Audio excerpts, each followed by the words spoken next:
buddy of mine taught me how to make quiche a couple months back, and I've been trying to tweak the recipe ever since. Today, I'll return the favor by going through how I make a veggie-loaded quiche that I enjoy for both lunch and dinners. Be warned, this has hella veggie in it. Lots and lots of veggie. So there's three main parts to this quiche: the crust, the custardy filling, and the solid add-ins. For the crust, we'll need just flour and butter. The custardy filling will require eggs and a liquidy dairy beverage and/or milk substitute. For the solid fillings, I'm using spinach, broccoli, asparagus, baby bella mushrooms, mozzarella cheese, and some good old parm.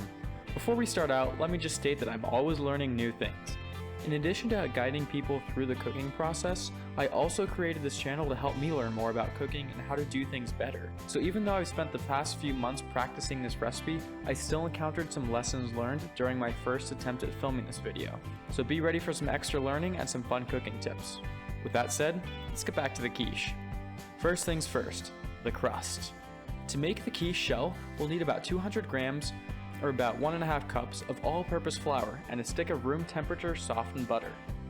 The original recipe I found for this called for 2 sticks of butter, but I eat about 1/3 to 1/2 of a quiche per meal, and I'm not trying to have a stick of butter per sitting.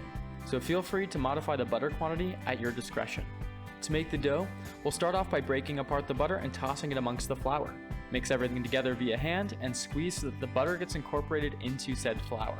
We'll add a bit of cold water and continue mixing until the dough comes together. Once a rough ball is formed, we'll want to knead and strengthen the dough. Then, wrap the ball up on your favorite cling wrap and let it chill in the refrigerator for about 30 minutes.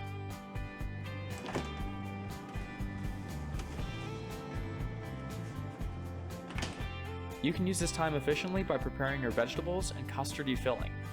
After 30 minutes have passed, we'll remove the dough from its low temperature to slumber. At this point, we'll preheat our oven to 250 degrees Fahrenheit or about 710 Rankine, oil up a 9-inch pie dish, flour up a working surface, and begin rolling the dough out. Once it looks like there's enough surface area to cover a 9-inch pie dish, we'll scoop up the dough and place it in the dish. I found that my dough at this point to be very crumbly and it'll often fall apart. And that's okay, this doesn't have to look pretty, it just has to taste good. For my first go around, my dough fell apart like it was no one's business. Part of this, I believe, might have been the result of me kneading the dough after refrigeration, which would have heated the dough back up. Once most of the dough has been roughly placed in the pie dish, I'll use some of the remaining scraps to fill in any gaps or holes. Like I said, this doesn't have to be pretty. Once the crust dough is all laid out, we'll grab some of our foil or parchment paper, line the insides of the crust, and fill the resultant bowl with granulated weights like rice or lentils. This will help prevent bubbles from forming and will keep the crust sides from sliding down.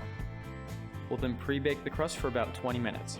This is also known as baking blind and will help firm up the crust so that it holds its shape when we fill it with the quiche ingredients. Once baked, the foil can be removed. I then spread out the lentils on the foil to cool so that I can keep and reuse them for my next crust. Now that the crust is prepared, let's get on to the custardy filling. For this part, we'll need 3 eggs and a cup of milk/dairy product. I'll often use a cup of half and half, or a half cup each of heavy cream and milk. For this recipe, I'm substituting the milk for cashew milk because that's what I have and it still works just fine. Start out by measuring out a cup of our cream/milk product. Some of my cream is solidified, but it still tasted and smelled just fine, so I went ahead and used it. I also added some cinnamon, curry powder, salt, and pepper for some extra pizzazz. Would definitely recommend.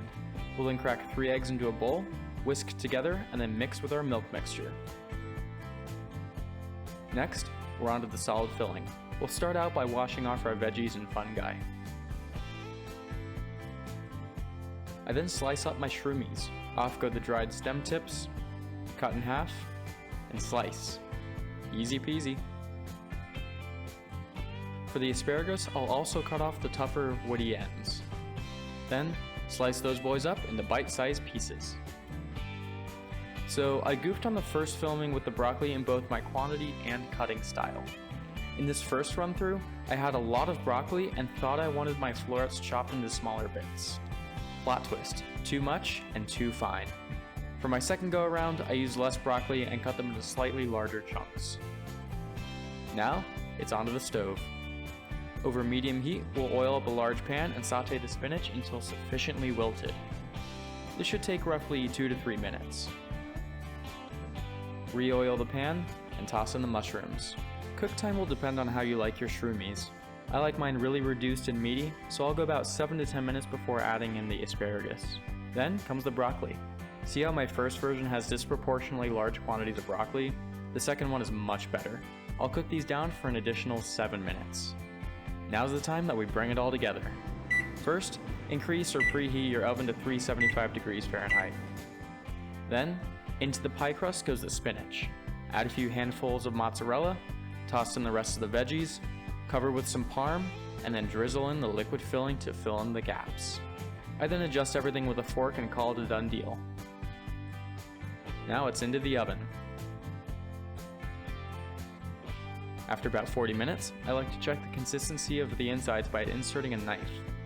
At this point, it's generally a tad too liquidy for me, and there's still some residue on the knife.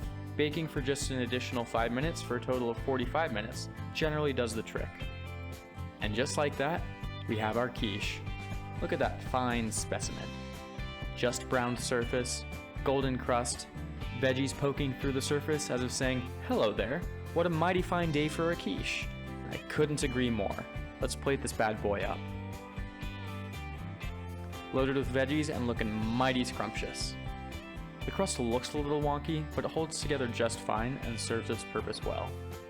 Just as a quick side-by-side comparison, you can see that my first quiche has way too much broccoli and it ended up falling apart much more easily than the second quiche. It's that time of the video for the official taste test.